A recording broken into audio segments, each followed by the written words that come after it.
देखने वालों को ये बताएं कि वाइल्ड लाइफ अब जो कबूतरबाजी कर रहे हैं, कबूतरबाजी करने वालों के खिलाफ कार्रवाई करेगा, कबूतरबाजों को पकड़ेगा। बिस्मिल्लाहिर्रहमानिर्रहीम, अस्सलाम वालेकुम नाज़रीन। इस वीडियो में हम आपको बताएंगे कि वाइल्ड लाइफ की जानिब से कौन कौन से डिपार्टमेंट्स और कौन कौन से इलाकों में और कहाँ कहाँ पे किस तरह की कार्रवाइयाँ की जा रही हैं। और उसके साथ साथ जो लाइसेंसिंग है, आपको पता है कोई भी अगर किसी ने परिंदा रखना है, जानवर रखना है, तो उसके लिए बाकायदा परमिशन होनी चाहिए, लाइसेंस बनवाना होता है। वो क्या प्रोसीजर है, इसलिए हम बात करेंगे। इस वक्त हमारे साथ मौजूद है मुकद्दम, उनसे बात करेंगे। मुकद्दम, मुझे ये बताएं, देखने वालों को ये बताएं सबसे पहले कि अगर किसी ने लाइसेंस बनाना है, अगर किसी ने जानवर रखना है या परिंदे रखने हैं, कौन कौन से परिंदे, अगर किसी ने तोते रखने हैं, तितर रखने हैं, बटेर रखने हैं, तलोर रखना है या कोई इस तरह के जानवर परिंदे रखने हैं, तो उन्हें किस तरह से लाइसेंस बनाना पड़ता है, क्या प्रोसीजर है? जी अस्सलाम वालेकुम। पहले तो बहुत शुक्रिया जुनैद भाई आपका। देखें जुनैद भाई, बात यह है कि हमें पहले तो इस बात को समझना पड़ेगा कि लाइसेंस बनाया क्यों गया। लाइसेंस बनाने के लिए ना जो वजूहात हैं, जिस वक्त हमने उनको समझ लिया तो हमें खुद पार्टीशन हो जाएगी कि कौन सा जानवर लाइसेंस याफ्ता है या कौन सा जानवर लाइसेंस के बगैर रखा जा सकता है। कौन कौन सा जानवर लाइसेंस याफ्ता है और कौन सा लाइसेंस के बगैर रखा जा सकता है? तो पॉइंट्स में ज़रा जल्दी मैं आपको बताता हूँ। बात यह है कि जो जानवर इस दुनिया से कम हो रहे हैं, जिनकी तादाद कम रह गई है वो, और जो इंसानी जान के लिए ज़्यादा वो ख़तरनाक साबित होते हैं वो जानवर, जब उन लोगों का एक पार्टीशन कर दी जाती है तो वो सारे लाइसेंस में आ जाते हैं। और उसमें भी शेड्यूल 1, शेड्यूल 2 ये आ जाते हैं कि जो ज़्यादा तहफ़्फ़ुज़शुदा जानवर हैं वो शेड्यूल 2 में शामिल हो जाते हैं। शेड्यूल 1 में ज़रा कम तहफ़्फ़ुज़शुदा जंगली जानवर होते हैं। इस तरह से ये पार्टीशन की गई है। बाकी जो आम जानवर हैं, जिस तरह बिल्ली हो गई, कुत्ता हो गया, इन चीज़ों के लिए लाइसेंस नहीं चाहिए।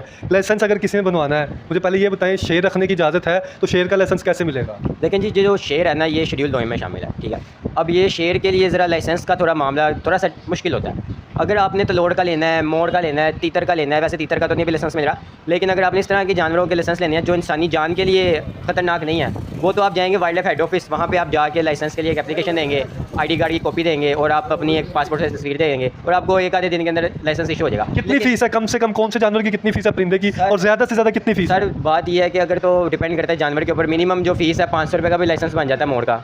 मोर का 500 का लाइसेंस है और सालाना आपने वो पे करने होते हैं। लेकिन अगर आप शेर की बात करते हैं, उसका लाइसेंस ज़रा हज़ारों में आ जाता है। वो कुछ ऐसे जानवर होते हैं जो लाखों में भी हैं, लेकिन लाखों में कौन सा है? लाखों में आप ना ही समझें, आप हज़ारों तक ही रहें। मुझे देखने वालों को ये बताएं कि वाइल्ड लाइफ अब जो कबूतरबाजी कर रहे हैं, कबूतरबाजी करने वालों के खिलाफ कार्रवाई करेगा, कबूतरबाजों को पकड़ेगा? नहीं वो इस वजह से क्योंकि कबूतरबाजी का वाइल्ड लाइफ के साथ कोई ताल्लुक नहीं है। अच्छा, वो लाइफ स्टॉक वालों के साथ है। क्योंकि देखिए कबूतर वो जानवर है ना कि दुनिया से ज़्यादा ख़त्म हो रहा है पाकिस्तान में से, ना उसको कोई ख़तरा है। अब मैं आपसे सवाल ये करूँगा कि एयरपोर्ट के तरफ में हम देखते हैं कि एरियाज़ इस तरह के मौजूद हैं जिसके बाइस ना कबूतरबाजी करने वाले या वो शख्स जो चील गोश्त वगैरह फ़रोख्त करते हैं, चीलों की वजह से या परिंदों की वजह से जो हादसात हैं एयरपोर्ट्स पर वो ज़्यादा होते हैं, फ़्लाइट्स उसके साथ टकराती हैं। इसकी रोकथाम के लिए वाइल्ड लाइफ क्या किरदार अदा कर रहा है और दीगर डिपार्टमेंट्स? देखिए इसके लिए ना सिर्फ वाइल्ड लाइफ की कारकर्दगी सामने आती है, बल्कि जो एयरपोर्ट फोर्सेज है ना, हम उनको भी देखते हैं कि वो भी हाँ वो भी उनको टारगेट करती हैं। और लाइफ स्टॉक भी उस मामले में बहुत ज़्यादा वहाँ पे हमें हरकतों सकते में नज़र आती है। लेकिन जो ये वाइल्ड लाइफ है, वाइल्ड लाइफ का डिपार्टमेंट बेसिकली इसके लिए है कि अगर कोई फ़रोख्त कर रहा है या नाजायज़ चीज़ों का कारोबार कर रहा है वो उनको पकड़ती है। उसका एयरपोर्ट के साथ इतना अमल दखल नहीं है, ठीक है। लास्ट में ये बता दें, चिड़ियाँ बेचने वाले, पकड़ने वाले जो हैं उन्हें वाइल्ड लाइफ ने गिरफ्तार किया है, बिल्कुल। तो अब जो कबूतर पकड़े उन्हें गिरफ्तार करेंगे? नहीं, ये जो चिड़िया बेचते हैं और अगर कबूतर भी सदके के नाम पे जब बेचने के ऊपर आ जाएंगे ना लोग, तो उसको भी वाइल्ड लाइफ पकड़ेगी। लेकिन अक्सर देखते शादियों में किसी की शादी होती है तो बारात के बाद जो है कबूतर उड़ाए जाते हैं। सर अगर तो किसी मार्केट में या किसी दुकान पे कबूतर को फ़रोख्त किया जा रहा है इस तरह के सदक़े के लिए, हमने इसको कैद कर लिया। जंगली कबूतर और चीज़ है, और जो दूसरा कबूतर है जो पालने के लिए तय किया गया वो अलग चीज़ है। पालने वाले कबूतर की इजाज़त है आपके? पालने वाले कबूतर की इजाज़त है, पालने वाले तोते की इजाज़त है। सिर्फ वो तोता जो रहा है, जो कम होते जा रहे हैं लाहौर पाकिस्तान में से, उनकी इजाज़त नहीं है। उसके अलावा ऑस्ट्रेलियन तोते, ये सारी जानवरों की इजाज़त है।